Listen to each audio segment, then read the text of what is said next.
یہ وزیر اعظم پاکستان عمران خان صاحب کا اور پی ٹی آئی کی حکومت کی ڈسٹنکشن اور خاصہ ہے کہ جو آپ کو نظر آ رہا ہے، اس سے پہلے کبھی نہیں تھا. اور دوسرا میں آپ کو ایک چیز بتا دوں، عمران خان صاحب نے اپنے تمام وفاقی اور صوبائی جتنے وزراء ہیں ان کے اوپر ان کی ڈیلی بیسس کی چیک اینڈ بیلنس ہوتی ہے، ڈیلی بیسس کی. مجھے ابھی آپ کا پروگرام کرنے سے 5 منٹ پہلے جو ہے وہ پرائم منسٹر صاحب کا جناب میسج آیا ہے، اور اس میسج کے اندر انہوں نے مجھے جو ہدایات دی ہیں میری منسٹری سے متعلقہ جو ہے نا، وہ میں خود اس کے اوپر حیران ہوں کہ انہوں نے ایک ایک چیز کے اوپر نظر رکھی ہوئی ہے کہ کہاں پہ کس طرح کھیلنا ہے، کہاں پہ کس طرح بیہیو کرنا ہے، کہاں پہ کس طریقے سے جناب رول پلے کرنا ہے. اب کہنے کا مقصد یہ ہے عمران خان صاحب ایک کپتان ہے، اور کپتان کی حیثیت سے یہ ایک دوسری طرف مثال تھی آپ کی نواز شریف صاحب کی.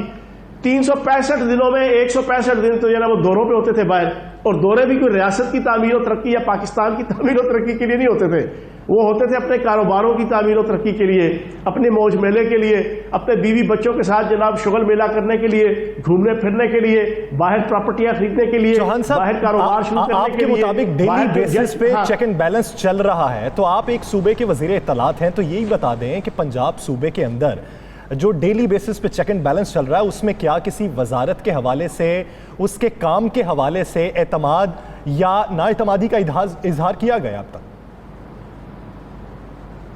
کوئی ایسی چیز نہیں ہے. یعنی تمام وزارتیں اس وقت کام پرفیکٹ کر رہی ہیں. ٹھیک ہے،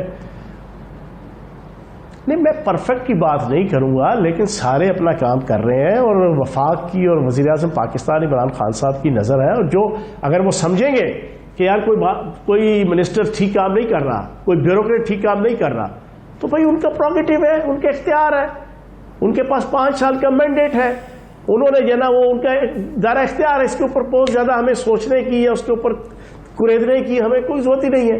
ہوگا اگر خدا نہ خواستہ ایسا تو آپ کو اس کا نتیجہ نظر آ جائے گا. چوہان صاحب آج آپ کے سامنے آ جائے گا. چوہان صاحب آج آپ نے سب کچھ کھول دیا. آپ نے 3 دن پہلے کہا تھا یہ فیصلے ہونے جا رہے ہیں، آج سارا کچھ ہو گیا. اب انہوں نے ٹائم دے دیا کہ اس وقت میں یہ چیزیں کھل جائیں گی. تو حکومت پنجاب ایس او پی پر عمل کس طرح کرائے گی؟ حکومت پنجاب ایس او پی پہ اسی طرح عمل درآمد کرائے گی جیسے اللہ پاک کے کرم سے جنوری سے لے کے آج اگست تک وزیر اعلیٰ پنجاب سردار عثمان بزدار صاحب نے اپنی قیادت میں اس کووڈ-19 کے خلاف جنگ میں ایک فرنٹ فٹ پہ کھیلنے کے کھلاڑی کا کردار ادا کیا، اور رزلٹ آپ کے سامنے ہے. وزیر اعظم پاکستان عمران خان صاحب کے ویژن، سوچ، school of thought, smart lockdown, اور جناب 7-8 کروڑ کی جو آبادی خط غربت کے قریب ہے، لو مڈل کلاس، آپ کی جناب poor class, daily wager, daily earner, ان کو جناب فیسیلیٹیٹ کرتے ہوئے، ریلیف پیکیج دیتے ہوئے، پاکستان کی ہسٹری کا سب سے بڑا ریلیف پیکیج دیتے ہوئے، جو ایک پورے پراپر طریقے سے وزیر اعظم پاکستان کی قیادت میں، عمران خان صاحب کی قیادت میں سردار عثمان بزدار صاحب نے اپنا رول پلے کیا ہے، ویسے ہی جناب ان ایس او پیز کے حوالے سے بھی انشاءاللہ پنجاب حکومت، پنجاب کی عید گزر گئی، عید ایک ہفتہ ہونے جا رہا ہے. چوہان صاحب عید گزر رہی ہے اور اپوزیشن جو ہے وہ تیاریوں میں ہے کہ اگلے چند دنوں میں لاہور میں یا اسلام آباد میں رہبر کمیٹی کا اجلاس ہوگا، اس کے بعد باقی تیاریاں ہوگی. تو آپ کی بھی ان کو جواب دینے کے لیے تیاریاں مکمل ہیں؟ بات یہ ہے، میں تو بار بار وہ پچھلے 3 ہفتوں سے ایک فکرہ دہرا رہا ہوں کہ یہ غیر متحدہ اپوزیشن فیک ہو سکتی ہے، کبھی ایک اور نیک نہیں ہو سکتی. اور جس رہبر کمیٹی کی آپ بات کرتے ہیں، میں نے پچھلے 1.5 سال سے اس کا نام راہزن کمیٹی ڈالا ہوا ہے. یہ جو راہزن کمیٹی بھی بیٹھے گی نا آل پاکستان لٹمار ایسوسی ایشن کی، یہ کیا کریں گے؟ آپ کے سامنے ہے شہباز شریف صاحب کی اور بلاول زرداری صاحب کی، وہ جو ایز اے بروکر، انگلش میں کہتے ہیں ایجنٹ، ٹھیک ہے نا جی، اور پنجابی اور اردو میں جو کہتے ہیں وہ آپ خود ہی نکال لیجئے گا جنا، میں وہ کہنا نہیں چاہوں گا. مولانا فضل الرحمان صاحب نے ایک بروکر اور ایک ایجنٹ کی حیثیت سے اپنے پیٹ پوجا کے لیے کہ چلو میلہ سجے گا تو ساڑھے ٹھڈ بھی پڑھن گے، ساڑھے بھی جناب خرچے چلن گے. اس نے کوشش کی یار ایک بار پھر ان کو اکٹھا کروں، بڑی محنت کی اس نے. جناب لاہور آئے جناب مولوی فضل الرحمان صاحب، لاہور آنے کے بعد دونوں طرف ملاقاتیں کر کے اکٹھا کیا، پریس کانفرنس ہوئی. پریس کانفرنس کے آخری 2 منٹوں میں نکلا پہاڑ، کھودا پہاڑ نکلا چوہا، وہ بھی مرا ہوا اور پلاسٹک کا، وہ ساری سامنے آ گئی. جب بلاول زرداری صاحب نے کہا یہ ہمارے سینئر لیڈر اور بزرگ رہنما ہیں شہباز شریف صاحب، یہ ہماری تحریک کی قیادت کریں گے. شہباز شریف نے کہا تو سیاڑا لگتا ہے میرا، تو پتر ہے میرا ذرا. اس نے کہا نہیں، یہ بلاول زرداری صاحب ہے، یہ ینگ لیڈرشپ ہے، یہ قیادت کرے گی. آخری 2 منٹ میں مولوی فضل الرحمان کی ساری محنت مشقت کی جناب وہ خاک میں مل گئی. تو یہ کیا کریں گے یار؟ نہیں، ان تلوں میں تیل نہیں ہے. چوہان صاحب آپ فرد جرم جب عائد ہوتی ہے شہباز شریف صاحب پر نیب کے بلاوے بھی آتے ہیں تو عظمیٰ بخاری صاحبہ یہ کہتی ہیں کہ شہباز شریف صاحب کی محنت اور دیانتداری کی جو گواہی ہے وہ چین، برطانیہ، ترکی اور دیگر ممالک بھی دیتے ہیں. تو آپ بھی ایک جو جگہ سے گواہی لے لیں پھر ان کی. اچھا اس طرح ہے نا، یہ جو کہتے ہیں نا ہم نے ایک ڈھیلے کی کرپشن نہیں کی، اس پہ میں بڑا دلچسپ بات سناؤں. وہ شیخ ہوتے ہیں نا کچھ، وہ کیا کرتے ہیں کاروبار جب شروع کر رہے ہیں کوئی چیز لے کے آتے ہیں اپنی نئی، تو آٹے کپڑے کا تھان لائیں گے تو تھان جناب پہلے رکھیں گے اپنے گھر رکھ کے نا بولیاں لگوائیں گے، بڈھی کو لگوائی، بچے کو لگوائی، اس نے کہا اتنے پیسے، اس نے کہا اتنے پیسے، کہتا نہیں نہیں نہیں. وہاں سے وہ تھان لے کے جاتے ہیں دکان پہ. پھر جناب کوئی بھی آتا ہے نا گاہک تو وہ آگے سے کوئی ریٹ لگاتے ہیں، کہتے ہیں انہیں تو میں کار ہی نہیں پیا، اس تو زیادہ دے گا تو میں کار پہ آئے گا نا. وہ جب یہ والی بات کرتے ہیں تو ان کی بات بھی سچی ہوتی ہے. اب یہ دونوں حمزہ شہباز اور شہباز شریف بڑے کرو ہیں. ہمیشہ ان کے منہ سے آپ سنیں گے ایک ڈھیلا کرپشن نہیں کی. آج بھی خدا کی قسم کھا کے کہا شہباز شریف صاحب نے کہ خدا کی قسم کھا کے کہتا ہوں میں نے ایک ڈھیلا کرپشن نہیں کی. او بھائی ایک ڈھیلا نہیں کی، ایک آنا نہیں کی، ایک پائی نہیں کی. آپ نے کھربوں ڈالر، یورو، درہم، ریال، مارک، دینار، اس میں آپ نے کرپشن کی ہے، اس ملک کو لوٹا ہے. بات آپ بھی ٹھیک کرتے ہیں، بات ہم بھی ٹھیک کر رہے ہیں. ایک پائی نہیں کی. چوہان صاحب آپ کے جو اتحادی ہیں وہ راضی ہو گئے؟ پنجاب میں آپ کے اتحادی راضی ہو گئے؟ راضی ہیں. دیکھو تو یہ پھر کیوں ہوتا ہے ایسا کہ ٹائم دے کے پرویز لائی صاحب کو پھر نہیں ملاقات ہوتی؟ یہ اصل بات کیا ہے؟ رانا صاحب میرا پنڈی سے تعلق ہے، بات میں بڑی آپ کو کلیئر بتا دوں. 5 سال اسی تنخواہ پہ ساروں نے کام کرنا ہے، بس چھوڑ دیں. نہیں یہ تو درست ہے. تو بلدیاتی الیکشن کے حوالے سے پنجاب میں اب تک کام کیا ہوا ہے، شیڈول کیا طے پایا؟ دیکھیں ہم نے تو اپنی ساری تیاری کمپلیٹ کر لی ہے اور امید ہے کہ انشاءاللہ نومبر کے اندر، دسمبر کے اندر ہمارا جو بلدیاتی سسٹم ہم نے پروپوز کیا ہے، اور وزیر اعظم پاکستان عمران خان صاحب کی ذاتی سوچ، ان کا ویژن، ان کا جو یورپ اور امریکہ کے اندر جو بلدیاتی سسٹم ہے جو ریئل مینر میں جو عوام کو فیسیلیٹیٹ کرنے کے لیے گراس روٹ لیول کے اوپر ان کے بنیادی مسائل کو حل کرنے کے حوالے سے وہاں پہ جو سسٹم امپلیمنٹ ہے، اسی کو مد نظر رکھتے ہوئے ہم جو سسٹم لے کر آئے ہیں اس کے تحت پہلا مرحلہ ہے آپ کی پنچایت کونسل اور نیبرہڈ کونسلز، وہ انشاءاللہ نومبر کے مہینے میں کمپلیٹ ہو جائے گا. دوسرا مرحلہ جو آپ کی تحصیلوں کی حکومتیں ہیں جو ڈائریکٹ الیکشن کے تحت تحصیل کے جناب ناظم یا چیئرمین منتخب ہوگا، وہ دوسرا مرحلہ اس کے 5-6-7 مہینے بعد یا 4 مہینے بعد آ جائے گا. پہلا مرحلہ انشاءاللہ امید ہے کہ نومبر دسمبر میں ہو جائے گا. چوہان صاحب ایک اور مجھے بتاتے جائیے گا کہ وزیر اعلیٰ پنجاب نے عثمان بزدار صاحب نے عید سے 1 روز یا 2 روز پہلے بڑا ایکشن لیا، لاہور کے کچھ لوگوں کو معطل کیا صفائی کے حوالے سے، ٹھیکیداری نظام کے حوالے، مختلف حوالوں سے. ان میں سے جو اہم ترین پوسٹ پہ جن کو سب سے زیادہ ڈانٹ پڑی اور معطل کیا گیا وہ آج حکومت کے خلاف سٹے لا کر دوبارہ بیٹھ گئے ہیں. تو کیا حکومت کے خلاف حکم امتناعی لانا اور دوبارہ اپنی سیٹ پہ بیٹھ جانا بیوروکریسی حکومت کے خلاف کوئی بغاوت کر رہی ہے یا حکومت کے خلاف کھڑی ہونا شروع ہو گئی ہے؟ دیکھیں پہلی بات تو یہ ہے کہ عید الاضحیٰ کے موقع پہ تیسری عید الاضحیٰ آئی اور خصوصاً اس دفعہ کی اور پچھلی دفعہ کی طرح پنجاب کے اندر صفائی اور ستھرائی کا آئیڈیل سسٹم جناب لوگوں کو نظر آیا بڑے شہروں میں، آئیڈیل سسٹم. اور یہ عثمان بزدار صاحب کی صلاحیتوں کا منہ بولتا ثبوت ہے، پنجاب حکومت کی صلاحیتوں کا منہ بولتا ثبوت ہے. آپ اسی کے اوپر میں آپ کو بہت سی چیزیں گندم کی پریکورمنٹ سے لے کے تعلیم کے شعبے میں، صحت کے شعبے میں 50 لاکھ تقریباً خاندانوں میں 7.25 لاکھ کی مالیت کا ہیلتھ انشورنس کارڈ کا جناب جاری ہو جانا، پھر یہ عید الاضحیٰ کا انتہائی صاف ستھرے طریقے سے چلا جانا جس پہ آج بڑے بڑے لیڈنگ اخبار جو ہے وہ پورا پیج جو ہے وہ چھاپ رہے ہیں سردار عثمان بزدار صاحب کی اور پنجاب حکومت کی تعریف میں کہ اچھے اقدامات ہوئے. یہ تو ہوئے، اس میں تو ہم کو دوسری رائے ہے ہی نہیں، اس میں کوئی دوسری رائے نہیں ہے کہ بڑے بہترین انتظامات ہوئے. میں تو یہاں تک کہتا ہوں کہ پہلی عید تھی جس میں سبزیاں مہنگی نہیں ہوئیں، یہ پہلی عید تھی جس میں عام گلی محلوں میں صفائی ہوئی، ہم اس کو اقرار کرتے ہیں. لیکن اب اگر بیوروکریسی عثمان بزدار صاحب کے معطل کرنے کے بعد حکم امتناعی لانا شروع کر دے تو اس کا مطلب بیوروکریسی آپ کے حکم کو ماننے کے لیے تیار نہیں ہے. نہیں ہوتا ہے، نہیں رانا صاحب یہ تو پرانی پریکٹس ہے کہ لوگ پاس چلے جاتے ہیں عدالتوں کے اندر، سروسز ٹریبونل کے اندر جو ہے نا وہاں سے اسٹے لے آتے ہیں، لیکن اس کا بھی کوئی زیادہ دیر تک وہ پائیدار ان کو ریلیف نہیں ملتا وقتی طور پہ اگر وہ لے آئے۔ اس میں آپ یہ نہیں کہہ سکتے کہ ساری کی ساری بیوروکریسی چیف سیکرٹری صاحب سے لے کے تمام سیکرٹری بڑے ڈسپلن کے ساتھ، پنجاب پولیس، پنجاب کی انتظامیہ، پنجاب کی تمام بیوروکریسی بڑے اچھے طریقے سے وزیر اعلیٰ پنجاب سردار عثمان بزدار صاحب کی قیادت میں اور ان کو ایز اے چیف ایگزیکٹو جان کے، مان کے، پہچان کے، گردان کے وہ اپنا کام کر رہے ہیں۔ امید کرتے ہیں کہ بیوروکریسی اور حکومت پنجاب ایک پیج پر ہوں تاکہ عوام کی فلاح و بہبود کے لیے فیصلے ہوتے رہے۔ بہت شکریہ فیاض الحسن چوہان صاحب اس حوالے سے اپنے کے لیے۔ ناظرین، حکومت نے SOPs کے تحت تمام کاروبار کھول دیے ہیں، اس پر ڈاکٹر کیا رائے رکھتے ہیں اور تاجر برادری کیا رائے رکھتی ہے، اسی پر بات کریں گے ایک شارٹ بریک کے بعد۔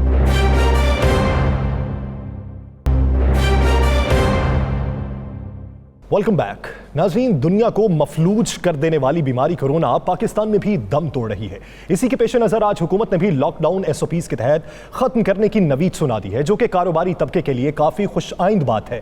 کورونا کیسز کم ضرور ہوئے ہیں لیکن ختم نہیں ہوئے۔ اب جبکہ لاک ڈاؤن بھی ختم ہو چکا ہے تو عوام کیا SOPs اختیار کر پائیں گی؟ کیا اس پر عمل درآمد ہو پائے گا؟ اسی پر بات کرنے کے لیے ہمارے ساتھ موجود ہیں سیکرٹری جنرل پاکستان میڈیکل ایسوسی ایشن doctor Qaiser Sajjad sahib, vice chancellor university of health sciences doctor Javed Akram sahib اور صدر انجمن تاجران پاکستان خالد پرویز صاحب۔ بہت شکریہ آپ تینوں کے وقت کا۔ سب سے پہلے رانا صاحب آپ کی جانب آؤں گا۔ حکومت نے یہ فیصلہ تو کر لیا NCOC کے اجلاس کے بعد، تو کیا آپ یہ سمجھتے ہیں کہ کورونا اس نہج پر پہنچ چکا ہے کہ ہم اتنا بولڈ سٹیپ لے سکتے ہیں اور تمام کاروبار کھول دیے جائیں؟ دیکھیں یاسر، ایک تو اللہ کا شکر ادا کرنا چاہیے کہ اللہ تعالیٰ کے فضل و کرم سے عید الاضحیٰ پہ جو خدشہ تھا وہ نہیں ہوا، شکر اللہ کا۔ اور کرونا میں سمجھتا ہوں کہ حکومتی محنت، حکومتی پالیسیز، ڈاکٹرز کی محنت، تمام لوگوں کی محنت، خاص کر اللہ کا کرم، اس کے بعد اس کرونا کا پاکستان میں کم از کم کسی حد تک کمی آئی ہے۔ لیکن اچانک یہ آج جس طرح اعلان ہوا، ہر چیز کھول دی گئی۔ ان کو چاہیے تھا پہلے جس چیز کو بھی کھول رہے ہیں، جو اعلان بھی کر رہے ہیں، اس پہ SOP کے حوالے سے عمل درآمد کے لیے کوئی نہ کوئی کمیٹیاں تشکیل دیتے۔ یعنی اگر تاجروں تمام شاپس کھول دی ہیں تو تاجروں کو ایک دفعہ اعتماد میں لے لیتے اور ان کی ڈیوٹیاں لگا دیتے۔ اسی طرح اب تفریحی مقامات ہیں، سیاحتی مقامات ہیں۔ اب میں نے آپ پروگرام شروع ہونے سے چند منٹ پہلے میں نے 4 بڑے معروف سیاحتی مقامات کے حوالے سے مختلف لوگوں سے بات کی تو پتہ چلا کہ بے انتہا رش اس طرف جانا شروع ہو گیا ہے۔ اب کیا ان ہوٹلز کو چیک کیا جا رہا ہے؟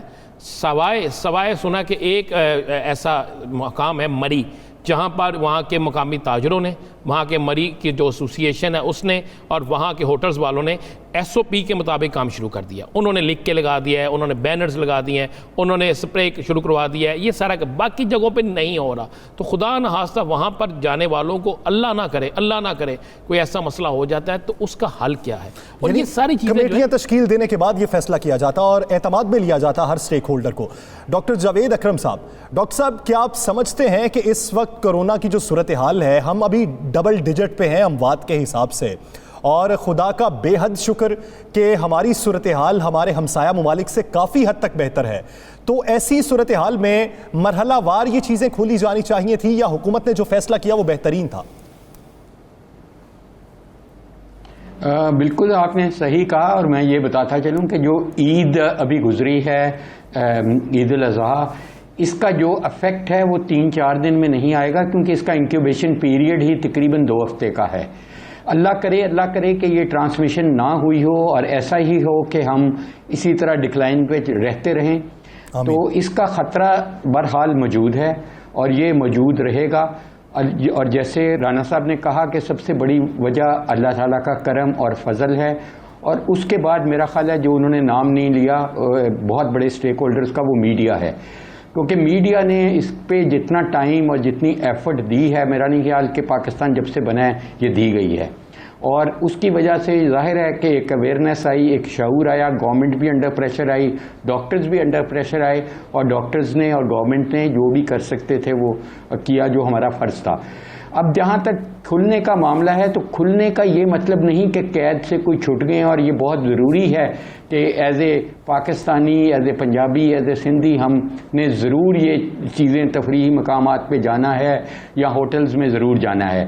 ہمیں سیلف ریسٹرین بھی کرنا چاہیے، کوئی ضروری نہیں کہ ہمیں SOPs یا ہمیں کوئی پولیسنگ کی جائے یا ہمیں فورس کیا جائے کسی وجہ سے۔ دیکھیں جو گورنمنٹ نے کرنا تھا، جو انہوں نے مناسب سمجھا وہ کر لیا، کیونکہ ظاہر ہے انہوں نے تاجروں کو بھی دیکھنا ہے، انہوں نے ان ہوٹل اونرز کو بھی دیکھنا ہے، انہوں نے معیشت کو بھی دیکھنا ہے۔ اب ہمیں آگے دیکھنا ہے۔ آگے میرا یہ خیال ہے کہ ہم اس ریسٹورنٹ میں یا اس ہوٹل میں نہ جائیں جہاں پہ ہمیں ماسک نامی کوئی چیز بیرے نے نہیں پہنی، یا کوئی ریسیپشن والے نے نہیں پہنی، یا گیٹ کیپر نے نہیں پہنی۔ تو یہ اگر ہم شعور خود پیدا کر لیں گے تو ہمیں ضرورت نہیں ہوگی ایس او پیز کی۔ اگر دیکھیں ہمیں یہ سمجھنا پڑے گا کہ ہمیں اپنی بہت ساری بری اور اچھی عادتیں چھوڑنی پڑیں گی، اور یہ ہمیں ہر صورت چھوڑنی پڑیں گی، کیونکہ وبا موجود ہے ہمارے اور آپ کے درمیان، اور ملکوں میں کتنا فرق رہ گیا جب ٹریول کر کے کوئی امریکہ سے 12-14 گھنٹے 18 گھنٹے میں آ سکتا ہے، انگلینڈ سے آ سکتا ہے جہاں یہ وبا ابھی بھی انڈیا سے ہمارا بارڈر بالکل ساتھ جڑے ہوئے ہیں۔ تو اس لیے ہمیں تو یہ ہر وقت تھریٹ پرسیپشن رہنا چاہیے، اور 100% رہنا چاہیے۔ جب ہم جن ملکوں نے اس کو ریلیکس کیا، ایک دم کیا، شعور نہیں بلڈ ہوا اور ریلیکس کر دیا، اور انہوں نے ایک سیلیبریشن پری میچورلی کی، انہوں نے بہت بڑی قیمت پے کی۔ اور اللہ کرے یہ کرم اور فضل جو اللہ نے ہمارے پہ کیا ہے وہ برقرار رہے، اللہ کا یہ فضل ایسے ہی ہم پہ جاری رہے، اور عوام کو انفرادی طور پہ بھی شعور حاصل کرنا چاہیے کہ اگر حکومت نے یہ سٹیپ لیا ہے تو عوام کی فلاح و بہبود کے لیے اور معیشت کی بہتری کے لیے، لیکن اس کا مطلب ہرگز یہ نہیں کہ وبا کا خاتمہ ہو چکا ہے۔ ڈاکٹر کیسر سجاد صاحب آپ کی جانب واپس آتا ہوں، میں ذرا خالد پرویز صاحب سے بات کروں۔ خالد صاحب، حکومت نے آپ کے مطالبات جو پچھلے 2 ماہ سے تھے کہ ہر کاروبار کو ایس او پیز کے تحت کھولا جائے، وہ مان لیے گئے، تو حکومت کا یہ مطالبہ آپ کی نظر میں اس وقت میں کس حد تک سود مند ہوگا اور ایس او پیز پر کس حد تک عمل درآمد ہوتا آپ دیکھ رہے ہیں؟ بسم اللہ الرحمن الرحیم۔ سب سے پہلے تو میں 92 کا شکریہ ادا کروں گا، اور خاص طور پر آپ کے پروگرام کا آپ نے بڑا ایک اہم کردار ادا کیا اس معیشت کو سہارا دینے میں۔ جہاں تک معیشت کے سہارے کی بات ہے، کرونا کی بات ہے، وہ درست ہے۔ اس کے کھلنے سے ابھی ہماری صحت پر کوئی اتنا زیادہ اثر نہیں پڑے گا، اس لیے کہ جب کھلنا چاہیے تھا تب کھلا نہیں۔ میں ڈاکٹر صاحب کی بات بھی درست ہے، رانا صاحب میرے محترم ہیں، انہوں نے بہت اچھی باتیں کی، بڑا ایک، کیونکہ میں سمجھتا ہوں جیسے کرونا خطرناک ہے ایسے معیشت ڈوبتی ہوئی معیشت بھی خطرناک تھی۔ اس کو کھولنے کی ہمت جو کی ہے ایسے تحسین ہے۔ آج سے لاک ڈاؤن ختم، تو دکانیں بھی کھولو، ہفتے کو بھی کھولو، بڑی اچھی بات ہے۔ یہ ہونا چاہیے تھا، ان کو جو سٹیپ اٹھانا چاہیے تھا وہ یہ تو ہونا چاہیے تھا کہ آپ دکانیں 9 بجے تک کھول سکتے ہیں، آپ ہفتے کو بھی کاروبار کریں، اس سے رش کم ہوگا، اس سے نئے تو نہیں آئیں گے۔ جو عید پر کورونا جن لوگوں کو ہوا ہے اس کی رپورٹوں کا انتظار بھی ہے، اس کا بھی ہم منتظر ہیں، کیونکہ اس کے اثرات 3 دن میں سامنے تو نہیں آتے۔ اگر 3 دن میں سامنے آتے ہیں تو پھر خالد پرویز صاحب بالکل آپ درست کہہ رہے ہیں، نہیں آئیں گے سامنے، لیکن یہ جتنا بڑا اگر اسی عید الاضحیٰ پہ کھول دی جاتی 4 دن کے لیے دکانیں، تو کیا پچھلی عید الفطر پہ جو لوگوں نے خریداری کے نام پر بیماری کرونا خریدا، آپ چاہتے تھے کہ اس عید الاضحیٰ پہ بھی یہی ہو؟ نہیں، اس میں بھی رانا صاحب، اس میں بھی اس کا تھوڑا سا میں آپ کو کہوں کہ اس پہ بھی ان کی حکومت کی جو ہے غلطی کہوں گا میں۔ اچھا، ساری غلطی حکومت کی ہے۔ تاجر جو ٹریڈر جو ہیں جنہیں ایس او پی پہ عمل کرنا چاہیے تھا وہ بالکل سفید چادر ہیں، وہ بالکل صاف ہیں۔ کیا آپ تو خود بڑی کلیئر بات کرتے ہیں، کسی ایک مارکیٹ میں ایس او پی پہ عمل ہوتا تھا، آپ اپنی مارکیٹ کو چھوڑ دیں۔ میں رانا صاحب، میں بالکل آپ سے اتفاق، ہمارے لوگوں میں شعور نہیں ہے، انہوں نے وہ کردار نہیں ادا کیا۔ لیکن میں جو کہنا چاہتا ہوں کہ 2 ماہ انہوں نے بند رکھا، ہمارا موقف یہ تھا شروع سے ہی کہ 2 ماہ کھلا رہتا، تھوڑا سارا، تو عید پر جو رش پڑا ہے جس سے کرونا پھیلا ہے وہ نہیں پھیلنا تھا، میرا موقف یہ ہے صرف۔ اور رانا صاحب، ڈاکٹر کیسر سجاد صاحب کو بھی آج جو انہوں نے کیا یہ بڑا خوش آئند قدم ہے، یہ پاکستان کی معیشت کو سہارا ملے گا۔ جی انشاءاللہ ملے گا۔ ڈاکٹر کیسر صاحب، آپ کیا کہیں گے، کیا حکومت کا اقدام بہتر ہے، غلط ہے، یا حکومت کو ابھی مزید انتظار کرنا چاہیے تھا؟ جی بہت بسم اللہ الرحمن الرحیم، بہت شکریہ آپ نے مجھے چانس دیا بات کرنے کا۔ یہ جو میرے بھائی تاجر بھائی جو بول رہے تھے، میں ان کی بات کا ایک جملے سے بڑا اچھا انہوں نے جملہ بولا کہ لگتا یہ کہ حکومت سو رہی تھی اور اٹھی اور انہوں نے بالکل سب کچھ کھول دیا. بالکل صحیح کہہ رہے ہیں. یہ مجھے نہیں سمجھ میں آتا کہ حکومت کو اتنی جلدی کیا ہے سب کچھ کھولنے کی. میرا خیال میں ذرا سا دیکھنا پڑتا ہے دوسرے ممالک میں, جہاں ابھی جاوید اکرم صاحب یہ بات کر رہے تھے کہ جہاں جن جگہوں پہ ریلیکس کیا گیا, جہاں لوگ تھوڑے سے ریلیکس ہوئے, جہاں SOPs کو فالو نہیں کیا گیا, خوشیاں منائی گئی, وہاں وہ کیسز دوبارہ آ گئے ہیں اور وہاں اموات دوبارہ ہو رہی ہیں. تو ہمیں یہ دیکھنا پڑے گا کہ میں سمجھتا ہوں ٹھیک ہے حکومت ہر چیز حکومت نے اپنے کہیں بڑی کوشش کی ہے سب کچھ کرنے کے لیے, اور یہ حکومت کے بڑا چیلنج ہوتا ہے کہ حکومت وبا سے بھی اپنے عوام کو بچانا ہے اور معاشی پرابلم سے بھی بچانا ہے. حکومت یقیناً صحیح سوچ کے اس سے فیصلہ کیا ہوگا یہ سب کھولنے کا, لیکن ہم یہ سمجھتے ہیں کہ اس وقت بہت جلدی فیصلہ کر لیا گیا ہے. اور ابھی ہمارے پاس جیسے جاوید اکرم صاحب نے کہا کہ عید کے بعد کم از کم 8-10 دن ہمیں اور دیکھنا چاہیے کہ اس کے کیا رزلٹ ہوں گے. ہم یہ نہیں کہہ سکتے کہ عید کے بعد ہمیں کچھ بھی نہیں ملا, بہت اچھا رہا, ہم اس کو نہیں لے سکتے. اللہ کرے کہ سب کچھ اچھا ہو. ہم ہمیشہ کہتے رہیں کہ جو ہم کہتے ہیں اللہ کرے کہ ایسا نہ ہو. ابھی ہمارے پاس 14 اگست کا ہجوم آئے گا, ابھی ہمارے پاس محرم کا ایونٹ آنا ہے, اس میں 1 تاریخ سے لے کے اور 10 تاریخ تک لوگوں کے گھروں میں مجلسیں ہوتی ہیں. اس کے بعد کا ہمیں 10-12-15 دن انتظار کر کے اس کا رزلٹ دیکھنا ہے. پھر ربیع الاول کا مہینہ, یعنی آپ کی نظر میں جلد بازی میں یہ فیصلہ کیا گیا, کچھ تحمل کا مظاہرہ کر لیا جاتا کچھ دن کے لیے. ڈاکٹر قیصر صاحب آپ کی جانب واپس آتا ہوں. ڈاکٹر جاوید اکرم صاحب, وال اسٹریٹ جرنل کا یہ لکھنا ہے کہ پاکستان نے جس طریقے سے کورونا کا مقابلہ کیا, بہترین حکمت عملی ترتیب دی, اس حکمت عملی سے امریکہ بھی کامیاب نہیں رہا. پاکستان کے ہمسایہ ممالک کی نسبت پاکستان نے کافی کامیابی حاصل کی. آپ حکومتی حکمت عملی پر کیا کہیں گے؟ میرا خیال ہے کہ حکومت کو کریڈٹ دینا چاہیے, کیونکہ NCOC نے بہت اچھا کام کیا ہے. پروونشل گورنمنٹس نے اپنے تئیں بہت اس بیماری کو امپورٹنس دی اور دینی بھی چاہیے تھی. دیکھیں 6000 جانوں کا چلا جانا بھی بہت بڑا المیہ ہے, تو ایک جان کا بھی جانا بہت بڑا المیہ ہے. تو ہم نے پرائس تو پے کی ہے, لیکن ڈیفینیٹلی اس لیول پہ نہیں گئے. اور میرا خیال ہے اس میں جیسے میں نے آپ کو کہا کہ سب سے بڑی اللہ تعالیٰ کا فضل اور کرم ہے, اور اس کے بعد ہم لوگوں کی ایفرٹس ہیں. اور ڈاکٹر صاحب آج آپ یہ ہے کہ ہم ڈاکٹر صاحب مجھے یہ بتا دیں, کرونا کی میڈیسن آ گئی. آج سنا ہے کہ آپ نے کوئی آسٹریلیا سے میڈیسن منگا رہے ہیں ٹیسٹنگ کے لیے, کوئی پاکستان میں ویکسین جو ہے اس کی. دیکھیں رانا صاحب, وہ ویکسین ہے اور وہ ویکسین نہیں ویکسین تو آ رہی ہے, لیکن ہم basically technology transfer Flinders university ہے وہاں پہ ایڈلیڈ میں, اور ہماری آلریڈی ان کے ساتھ بہت اسٹرانگ کولیبوریشن ہے. ہمارا کامن PhD پروگرام ہے, تو اس میں ہم نے کوشش یہ کی ہے کہ ٹرانسفر آف ٹیکنالوجی کے تحت ہم خود یہاں ویکسین بنائیں. اور ابھی کب تک امکانات ہے, کب تک تیار ہو جائے گی ڈاکٹر صاحب, کب تک ہمارے پاکستان میں یہ تیار تو ہو چکی ہے. ہم 2 ہفتے میں انشاءاللہ اس کے ٹرائل شروع کر رہے ہیں.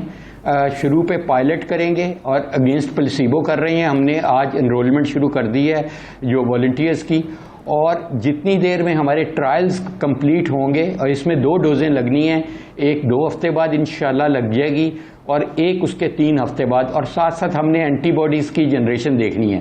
اور یہ چلیں خدا سے دعا کرتے ہیں کہ یہ ٹرائل کامیاب رہے اور ہماری ویکسین جو ہے لوگوں پر کارآمد ثابت ہو. ڈاکٹر قیصر سجاد صاحب, آپ سے ایک سوال یہ ہے کہ ہم نے بہت سی جگہوں پر WHO کی ہدایات کو نظر انداز کیا ہے, تو کیا آپ یہ سمجھتے ہیں کہ اس پر کوئی قدغن بھی ہم پہ لگے گی, یا پھر اپنے انتظامات دیکھتے ہوئے یا اپنا محل وقوع دیکھتے ہوئے ہم ہدایات نظر انداز کر سکتے تھے؟ جی ہاں, دیکھیں میں سمجھتا ہوں کہ جو WHO کیونکہ پورے ملک کو, پوری دنیا کے ملک کو وہ مانیٹر کر رہی ہے, اور سارا کچھ اس کے پاس تجربے کار چیزیں ان کے سامنے آتی ہیں, تو وہ وہی گائیڈ لائن دیتے ہیں جو ان کے پاس ایکسپیرینس ہوتے ہیں, جو کہ منظور شدہ ہوتے ہیں. تو لہٰذا میں سمجھتا ہوں کہ یقیناً ہمیں اپنے حساب سے اپنے ملک کی صورتحال دیکھتے ہوئے ہر ملک کو اس کو فالو کرنا چاہیے. لیکن جو ہم شروع میں ہم نے WHO کو نظر انداز کیا, وہ میرے خیال میں صحیح نہیں تھا. ہمارے ملک پہ قدرت نے بہت مہربانی کی ہے. کہ ایک بالکل معجزہ والی بات میں کہوں گا کہ ہمارے جو کیسز ہیں وہ نمبر آف کیسز کم ہو رہے ہیں، اور دعا یہی کرتا ہوں کہ آگے بھی ایسے ہی رہے. لیکن اس کے ساتھ ساتھ سمجھتا ہوں کہ ہم عوام کی بہت ذمہ داری ہے. خدارا تمام لوگ یہ بات سمجھیں کہ SOPs کو فالو کریں اور کروائیں. تاجر جتنے لوگ ہیں ہمارے بھائی دوست اپنی دکانوں پہ خود ماسک لگا کر بیٹھیں، اور پھر گاہک جو آتے ہیں اس کو بھی انسسٹ کریں کہ آپ ماسک لگائیں. لیکن میں دیکھتا ہوں کہ تمام تاجر کے جو دکانوں کے اندر جو لوگ اسٹاف بیٹھا ہوتا ہے وہ بغیر ماسک کے بیٹھا ہوتا ہے. اسی طرح تمام سرکاری دفاتر جو پولیس موبائل پہ جو پولیس والا بیٹھا ہوتا ہے وہ بھی بغیر ماسک کے بیٹھا ہوتا ہے. تو ان حالات میں میں بس صرف دعا کر سکتا ہوں کہ آگے بھی اللہ تعالیٰ ہمیں یہ ہمارے پر مہربانیاں ہیں یہ برقرار رکھے تاکہ ہمارے ملک سے آسا ہو سکے. لیکن حکومت کی بڑی ذمہ داری ہے کہ SOPs پہ عمل درآمد کرایا جائے، SOPs کے اوپر سختی سے عمل درآمد. خالد پرویز صاحب جس طرح ڈاکٹر صاحب کہہ رہے ہیں، باقی بھی سخت کہہ رہے ہیں، ہمیشہ ٹریڈرز کی طرف سے یہ سامنے چیزیں آتی ہیں کہ SOP پہ عمل نہیں ہوتا. کیا اب SOP پہ عمل ہوگا؟ رانا صاحب، سب سے پہلے تو میں نے یہ کہا ہے کہ خوش شائن اقدام ہے. جتنا وہ بیماری ہمارے لیے خطرناک تھی، اس طرح معیشت کا مرنا بھی ہمارے لیے خطرناک تھا. یہ حکومت نے بر وقت کر دیا، دیر آئے درست آئے. میں اس کو رائے کے تحسین کہا میں نے اس کو. رانا صاحب، اس میں دیکھیں بہت بڑی ٹریڈ پاکستان کی ٹیکسٹائل کے بعد دوسری بڑی انڈسٹری ایجوکیشن جسے کہا جاتا ہے، وہ اس ملک کو ٹیکس پرووائڈ کرتی ہے، وہ بڑا کچھ کرتی ہے. اور وہاں اگر پکڑنے والا SOPs کا خیال رکھ سکتا ہے حکومت کی نظر میں، تو یہ پڑھے لکھے لوگ بھی رکھ سکتے ہیں. ہوٹلنگ سے لاکھوں لوگ بے روزگار ہو گئے، اور اس سے آپ کو پتا ہے پارٹ ٹائم کرنے والے، اپنے گھر کا خرچہ چلانے والے. میں کہتا ہوں کہ اب بھی حکومت نے جو اقدام کیا وہ بڑا اچھا اقدام ہے. اور اب تاجروں کو چاہیے، میں آپ کے پروگرام کی وساطت سے ان تاجروں سے اپیل کروں گا جو میری آواز کو سن رہے ہیں کہ خدا کے لیے اپنے شعور کا مظاہرہ کرے اور SOPs کا خیال رکھے کہ آپ کی صحت کے لیے، آپ کی جان کے لیے، آپ کے ملک کے لیے، آپ کی معیشت کے لیے ایک بڑا اچھا قدم ہوگا. اور تاریخ میں آپ کا نام لکھا جائے گا کہ آپ باشعور ہیں. لیکن پہلے آپ نے شعور. ہمارے ناظرین، ہمارے عوام کو یہ بات سوچنی اور سمجھنی چاہیے کہ یہ وہ لوگ ہیں جو رہنما ہیں، تاجر برادری کے یا ڈاکٹرز کے. یہ دونوں وہ افراد ہیں جن کا ایک دوسرے سے اس دور میں ربط بڑا جڑا ہوا ہے. دونوں کا یہ ماننا ہے کہ عوام کو شعور ہونا چاہیے کہ SOPs پر عمل درآمد بہت ضروری ہے، اور SOPs پر اگر عمل درآمد ہوتا رہے گا تو ہماری معیشت کا پہیہ چل سکتا ہے. وگرنہ بصورت دیگر ہمارے ہمسایہ ممالک کی جو صورتحال ہے وہ کافی تشویشناک ہے. ہم اس صورتحال سے دوچار ہوئے تو معیشت اس کی متحمل نہیں ہو سکتی. بہت شکریہ ڈاکٹر کیسر سجاد صاحب، وحید اکرم صاحب، خالد پرویز صاحب اس حوالے سے اپنا وقت دینے کے لیے. ناظرین، دیگر ایشوز پر بات کریں گے ایک شارٹ بریک کے بعد.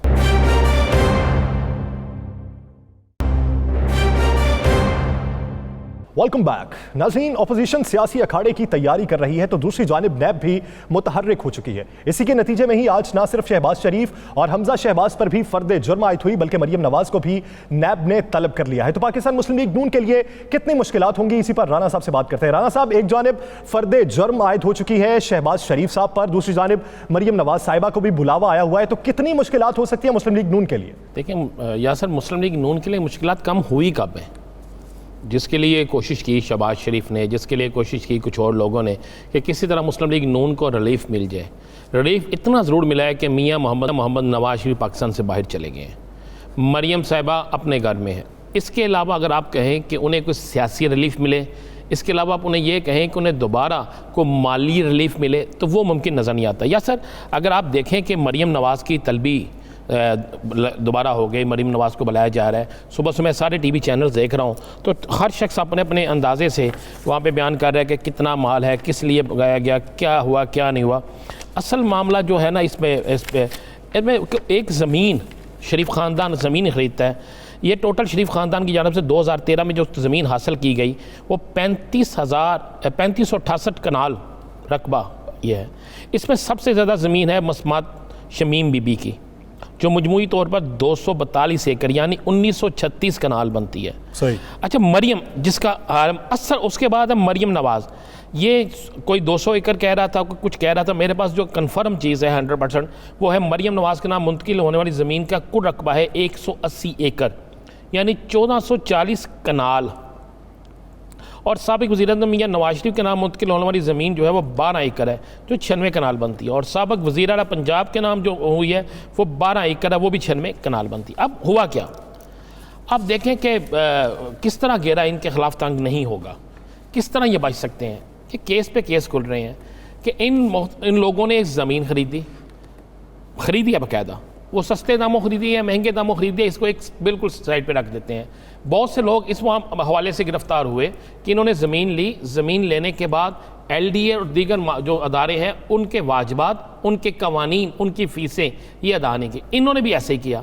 اس وقت ڈی سی او لاہور نور الامین مینگل تھے, وہ بیچارے کوئی بھی ڈی سی ہوتا وہ کیا کرتا, بیچارہ کچھ نہیں کر سکتا تھا, حق میں وقت ہے نا یہ, اس کے ذریعے زمین لی جاتی ہے, اس سے ہی سارا کام کروایا جاتا ہے. وہاں پہ اس وقت ایل ڈی اے میں آغا چیمہ صاحب تھے جو آپ گرفتار ہیں, وہ بھی ان کے ایک ذاتی تھے. کرنے کے بعد قانون سے ہٹ کر سارا کام کیا جاتا ہے, پھر اس کی منظوری بھی ہو جاتی ہے, پھر اس میں کروڑوں روپے بچا لیے جاتے ہیں, کروڑوں روپے رقم بچائی جاتی ہے. اب ایسے کئی کیسز ہیں جس میں کئی لوگ جیلوں کے اندر موجود ہیں, کئی لوگ نیب کی حراست میں ہیں, کئی لوگ اب تک بیل نہیں ہو سکی. تو یہ وہی کیس ہے. اب یہ کیس ایک ہم نے پچھلے پروگرام میں کہا تھا, یاد ہوگا کہ ان کے گرد گھیرا تنگ ہوگا, جب ایک ہم نے نکالا تھا کہ شہباز شریف کے خلاف جو جائیداد جو ایک شخص پکڑا گیا تھا پچھلے دنوں عثمان, تو عثمان کے بعد کہا جا رہا تھا شاید یہ صرف میاں شہباز شریف, حمزہ شہباز یا سلمان شہباز کے لیے ہو, لیکن میری اطلاع میں نے اس وقت بھی کہا تھا یہ پورے شریف خاندان کے لیے گھیرا تنگ ہوگا. اس کا اس کیس سے تعلق تو نہیں ہے, لیکن اس سے یہ کیس جو ہے, یہ انویسٹیگیشن جو ہے یہ اتنی پرانی ہو رہی ہے کہ اس انویسٹیگیشن میں کئی جو پٹواری ہیں, تحصیلدار ہیں, ایل ڈی اے کے ملازم ہیں, ڈی سی آفس کے ملازمین ہیں, ان سب کے بیان ریکارڈ ہو چکے ہیں, تمام چیزیں سامنے آ چکی ہیں. اب اس میں جتنا فائدہ انہوں نے اٹھایا, یہ ایک خاندان ہی, پورے شریف خاندان نے جتنا فائدہ اٹھایا, تو اس کا پھر جواب تو دینا پڑے گا نا. تو رانا صاحب آپ کو یاد ہوگا کل طلال چودھری صاحب نے یہ کہا تھا کہ نیب ترامیم کے حوالے سے باب بند ہو چکا ہے, دروازہ بند ہے, مذاکرات نہیں ہوں گے حکومت کے ساتھ. تو آپ کو کیا لگتا ہے کہ اس فرد جرم عائد ہو جانے کے بعد کیا پاکستان مسلم لیگ نون کی جانب سے ترامیم پر بات ہوگی دوبارہ؟ اچھا ایک چیز ذہن میں رکھیے گا, 100% مذاکرات ہوں گے, مذاکرات کے لیے لوگ تیار بیٹھے ہیں, یہ سارا کچھ ہوگا. طلال چودھری صاحب ٹی وی پہ اچھا بولتے ہیں, وہ اپنا بیان کر کے چلے گئے. انہوں نے تو اور بھی بہت سی ایسی چیزیں کل پروگرام میں کہی تھیں, ان کے مطابق جو تھا وہ شاید نہ ہو, لیکن میرے پاس ایک کنفرم. یہ تو خاقان عباسی صاحب نے بھی کہا تھا نا. دیکھیں شاہدہ خان عباسی نے اس دن تو یہ بھی کہا تھا کہ اب کسی قسم کے مذاکرات نہیں ہوں گے, کسی ترمیم میں نہیں جائیں گے. تو اگلے دن بل کس نے پیش کیا تھا سینٹ میں؟ وہ مسلم لیگ نون کا تھا یا کسی اور جماعت سے تھا؟ اس دن مسلم لیگ نون کے لوگوں نے بل کی حمایت کیوں کی تھی؟ اور میرے بھائی سارا کچھ ہوگا. یاسر صاحب لے آج میں آپ کو یہ بالکل آپ کو یہ کنفرم خبر دیتا چلوں کہ 6 ستمبر تک ترامیم کے حوالے سے مسلم لیگ نون پیپلز پارٹی حکومت کے ساتھ بیٹھ جائے گی. میں پھر کہہ رہا ہوں 6 ستمبر تک ترامیم کے حوالے سے پیپلز پارٹی اور مسلم لیگ نون حکومت کے ساتھ بیٹھ جائے گی. تو ابھی جو فی الوقت خاموشی دکھائی دیتی ہے پاکستان مسلم لیگ نون کی, وہ اسی وجہ سے؟ جی بالکل اسی وجہ سے ہے.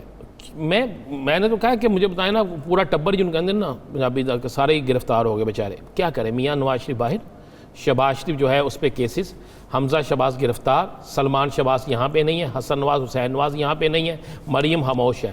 تو وہ خاندان جو اس پاکستان میں سیاست کرتا تھا, جو پاکستان میں سیاست کی بنیاد رکھتا ہے, جو پاکستان کے اندر پہچان ہے کہ ان کے علاوہ کوئی بن ہی نہیں سکتا حکمران, تو جب یہ سارے معاملات پہ یہ اتنا برا وقت آ جائے, تو پھر اگر انہیں ایک راستہ نظر آئے گا کہ مذاکرات کرنے ہیں اور اس مذاکرات سے ہمارے کچھ مسائل حل ہو سکتے ہیں, تو کس طرح نہیں کریں گے وہ.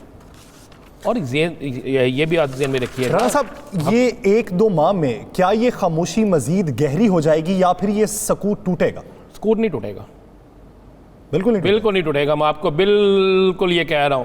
دیکھیں ہم نے اپنے پروگرام میں کہا تھا کہ اے پی سی اس طرح نہیں ہوگی, ہم نے کہا تھا حکومت کے خلاف تحریک نہیں چلے گی, ہم نے کہا تھا کہ پیپلز پارٹی اور نون لیگ جو ہے مل کر مولانا سے ہاتھ کریں گے. تو یہ سارا کچھ ہو رہا ہے نا, سب کچھ آہستہ آہستہ ہو رہا ہے. یہ صرف ہر بندے نے اپنا ایک ذہن میں رکھیے گا دوڑ لگائی ہوئی ہے. ہر شخص سمجھتا ہے کہ میں پہلے آگے نکل جاؤں. مجھے بتائیں پیپلز پارٹی نون لیگ ایک دوسرے کو فائدہ کیوں دیں گے؟ آگے آنے والے دنوں میں ایک دوسرے کے سیاسی مخالف کون ہے؟ پیپلز پارٹی نون لیگ ہے نا. تو کیوں دیں گے؟ میں نے کہا بتایا تھا کہ پنجاب کے کتنے ایسے حلقے ہیں جہاں پر پیپلز پارٹی اور نون لیگ میں کلوز ترین مارجن رہا، مقابلہ ہوا. کس طرح وہ ایک دوسرے کو برداشت کر لیں گے؟ دیکھیں یہی شہباز شریف لاہور کی سڑکوں پر گھسیٹنے کی باتیں کرتے تھے، یہی زرداری اور آصف علی زرداری اور یہی بلاول بھٹو ان کی تقریر نکال کے دیکھ لیں نا کیا کہتے تھے. تو یہ چند دنوں کی دوستی ہے. دوستی کیا ہے؟ دوستی یہ ہے کہ ہم دونوں مل جائیں، مل کر ایک پریشر بنائیں، پریشر بنا کر جو جتنا ریلیف لے سکتا ہے. ظاہری بات ہے سیاسی مفاد کی وجہ سے تو دونوں مل بیٹھے ہیں، اسی لیے تو مولانا خائف نظر آتے ہیں کہ اپنے اپنے مفاد ہیں، اپنی اپنی دوڑ لگی ہوئی ہے، اپنے اپنے مفاد ہیں. جب مفاد اپنے ہوں گے تو پھر ایک جگہ پہ کون مل بیٹھے گا؟ ناظرین آگے بڑھتے ہیں اور بات کریں گے بیروت کے حوالے سے. بیروت میں دھماکہ ہوا اور دھماکے میں کئی لوگ مارے گئے، 4000 سے زائد افراد زخمی ہوئے. دھماکہ ہونے کے بعد بہت سے لوگ ذمہ داری اسرائیل پہ ڈالتے رہے، بہت سے لوگوں نے حزب اللہ پہ ذمہ داری ڈالی، لیکن دونوں جانب سے جواب نفی میں موصول ہوا. تو اس دھماکے کی ذمہ داری کس پر عائد ہوتی ہے؟ کیا یہ غلطی کی وجہ سے دھماکہ ہوا یا پھر پری پلاننگ تھا؟ رانا صاحب اب تک کی جو اطلاعات ہیں وہ کیا کہتی ہیں؟ اس دھماکے کے پیچھے کیا کسی کا ہاتھ تھا یا پھر اسے انسانی غلطی کہا جا سکتا ہے؟ نہیں یاسر دیکھیں، انسانی غلطی اس لیے نہیں کہا جا سکتا. صدر ٹرمپ جو ہے انہوں نے کیا کہا کر دیکھیں انہوں نے اسے ایک حملہ قرار دیا. انہوں نے کہا یہ ایک حملہ ہوا ہے اور کوئی لفظ ادا نہیں کیا. اس کے بعد آپ آ جائیں، آپ ایک فوٹیج آج تمام ٹی وی چینلز پہ چلی ہے، سوشل میڈیا پہ ہے. اس فوٹیج میں آپ کو نظر آ رہا ہے کہ چھوٹے دھماکے کے بعد کہ ایک چیز آ کر گرتی ہے. مجھے بتائیں کبھی ایسا ہوا ہے اگر کوئی چیز گرنی ہے تو نیچے سے پہلے اوپر جائے گی پھر نیچے آئے گی؟ یہ دھماکہ ایک پہلا جو ہے اس کے بعد نیچے آ رہی چیز. تو یہ بالکل کلیئر ہو گیا ہے کہ یہ دھماکہ جو ہوا ہے، یہ جو کچھ ہوا ہے یہ ایک پلان تھا اور ایک حملہ تھا. اور میرے ذرائع جو کہہ رہے ہیں اور جس کو آج کوڈ کر رہے ہیں بہت سی اہم ترین ادارے بھی کر رہے ہیں، یہ ایک ڈیزی کٹر، یہ ایک ہوتا ہے ڈیزی کٹر بم ہوتا ہے. یعنی وہ بم جسے آپ سمجھ لیں کہ یہ چھوٹا ایٹم بم بھی کہہ سکتے ہیں آپ اسے، ایسا کیمیکل ہتھیار اسے کہہ سکتے ہیں جس سے اس کا جب پھٹتا ہے، جب اس کا ہوتا ہے تو یہ 600 میٹر کے اندر یہ ہر چیز کو تباہ کر دیتا ہے. یہ 600 میٹر کے اندر جتنی چیزیں ہوتی ہیں ان کو مکمل تباہ کر دیتا ہے. اور اس کے بعد اس تباہی کے بعد جتنا آگے فاصلہ ہوتا ہے جو چیز بھی آتی ہے اس کو بھی یہ گراتا جاتا ہے. اگر ہم آج بیروت کی تصویر کو دیکھیں اور اس بم بلاسٹ کی فوٹیج کو دیکھیں تو ہمیں نظر آنا شروع ہو جائے گا کہ ایک پہلے چھوٹے چھوٹے دھماکے ہوئے اور یہ جو ڈیزی کٹر بم ہے اس کے دھماکے تھا، اس کی امبریلا جس طریقے سے بنی وہ اٹامک بم کا جو دھماکہ ہوتا ہے اس طریقے کی وہ امبریلا بنی تھی. جی بالکل اسی طرح بنی. اور اس کے بعد 1 2 3 4 5 6 7 11 دھماکے ہوتے ہیں جو خود وہ کوڈ کر رہے ہیں. اور اس کے بعد آپ دیکھیں نا کہ فوری بات دھماکوں کے چند منٹ بعد ہی اسرائیلی جو ہے ترجمان وہ کہتے ہیں ہمارا اس میں نہیں ہاتھ. بھائی آپ سے کسی نے پوچھا، کسی نے آپ پہ الزام لگایا، اس سے پہلے آپ نے کہہ دیا. پھر اسرائیلی وزیر اعظم کہتے ہیں کہ دوسرا دھماکہ جو ہم نے فلاں جگہ کیا وہ ہم نے کیا ہے، وہ ہم نے بتانے کے لیے کیا ہے. اور اس کے بعد یہی ٹرمپ جو کسی ملک کے اندر ہلکا سا کوئی معاملہ ہو ان کی ترجمان آ جاتے ہیں، پینٹاگون آ جاتی ہے اور آ کر وضاحتیں دینا یا وضاحتیں مانگنا شروع کر دیتے ہیں. وہ کہہ رہا ہے یہ ایک حملہ تھا. تو یہ دیکھیں ہمیں غور کرنا ہوگا کہ امریکی فوجیں جو ہیں مشرقی وسطیٰ سے جا رہی ہیں. جب وہ جا رہی ہیں تو اس کے اگر وہ فوجیں مکمل طور پر چلی جاتی ہیں تو اس کے بعد کیا ہوتا ہے؟ اس کے بعد یہ ہوتا ہے کہ اسرائیل اکیلا رہ جاتا ہے. اسرائیل جو تھیریز تھی کہ 2400 ٹن کے قریب وہ ایمونیم نائٹریٹ وہاں پہ پڑا ہوا تھا، 6 سال سے پڑا تھا، اس کی بھی تحقیقات، یہ ساری مجھے بتایا وہ آموں کی بیٹیاں تھیں، تو وہ کلونجی تھی، وہ کلونجی. میں وہ عرض کر رہا ہوں کیا وہ کلونجی تھی کہ جس کا پتہ ہی نہیں تھا؟ کچھ نے تو یہ کہہ دیا بھول گئے تھے. اور بھائی کیا بولنے والی چیز تھی وہ؟ آپ دیکھیں نا ایک بندرگاہ ہے وہ، اور لبنان کا سب سے زیادہ بیروت وہاں پہ سب کچھ جو ہے وہ وہیں سے جاتا تھا نا. آپ یہ کیا گیا ہے، یہ ایک پلاننگ کے تحت سب کچھ کیا گیا. صرف بیروت کو تباہ نہیں کیا گیا بلکہ اس ملک کی مکمل اکانومی کو تباہ کر دیا گیا ہے. جب آپ کسی ملک کی مکمل طور پر اکانومی کو تباہ کر دیتے ہیں، اس کے ذرائع آمدن جہاں سے آنے ہیں، جہاں سے اس کا کاروبار چل رہا ہے، اس کو بالکل برباد کر دیتے ہیں، تو پھر اس کے بعد یہی ہوتا ہے. اب یہ تھیوری جو چل رہی ہے نا 2 دن سے 3 دن سے مسلسل کہ اتنا وہاں پہ بارود پڑا تھا، اتنا کیمیکل پڑا تھا، اور وہ کچھ نے تو یہاں تک کہتے ہیں وہ بھول گئے تھے. یا یاسر مجھے بتائیں یہ تھوڑا سا سامان تھا، یہ بالکل معمولی سی ایک سوئی تھی کہ جسے کسی جگہ پہ رکھ کے بھول گیا اور اس کو نظر نہیں کیا کہتی ہیں ذرائع کیا کہتے ہیں کہ ذرائع کہتے ہیں جی اسرائیل اس میں ملوث ہے، اسرائیل نے ڈیزیکیٹڈ بم جو ہے یہ اسرائیل نے چلایا ہے، اسرائیل نے اس کو استعمال کیا ہے اور اسرائیل جو ہے امریکہ کے شہید باز سے یہ سب کچھ کیا گیا ہے۔ تو اب تک ہلاکتیں کتنی ہوئی؟ دیکھیں اب تک مصدقہ نہیں اب تک ہلاکتیں 1000 سے اوپر ہو چکی ہیں، اور یہ 1000 سے اوپر ہلاکتیں ہو چکی ہیں۔ آپ غور کریں کہ ارد گرد کے جو علاقے ہیں وہاں پر جو کہا جا رہا ہے کہ ان علاقوں کے اندر، ان دفاتر کے اندر، ان رہائشی جو جگہ کالونیز تھی ان کے اندر، اور جو وہاں پر بندرگاہ میں جو لوگ کام کر رہے تھے ان کی تعداد 35,000 سے زائد بنتی ہے۔ اب مجھے بتائیں ٹی وی پہ چل رہا ہے کہ جی مختلف ٹی وی چینلز پہ چل رہا ہے 5000 زخمی، آپ کے سامنے ہے نا۔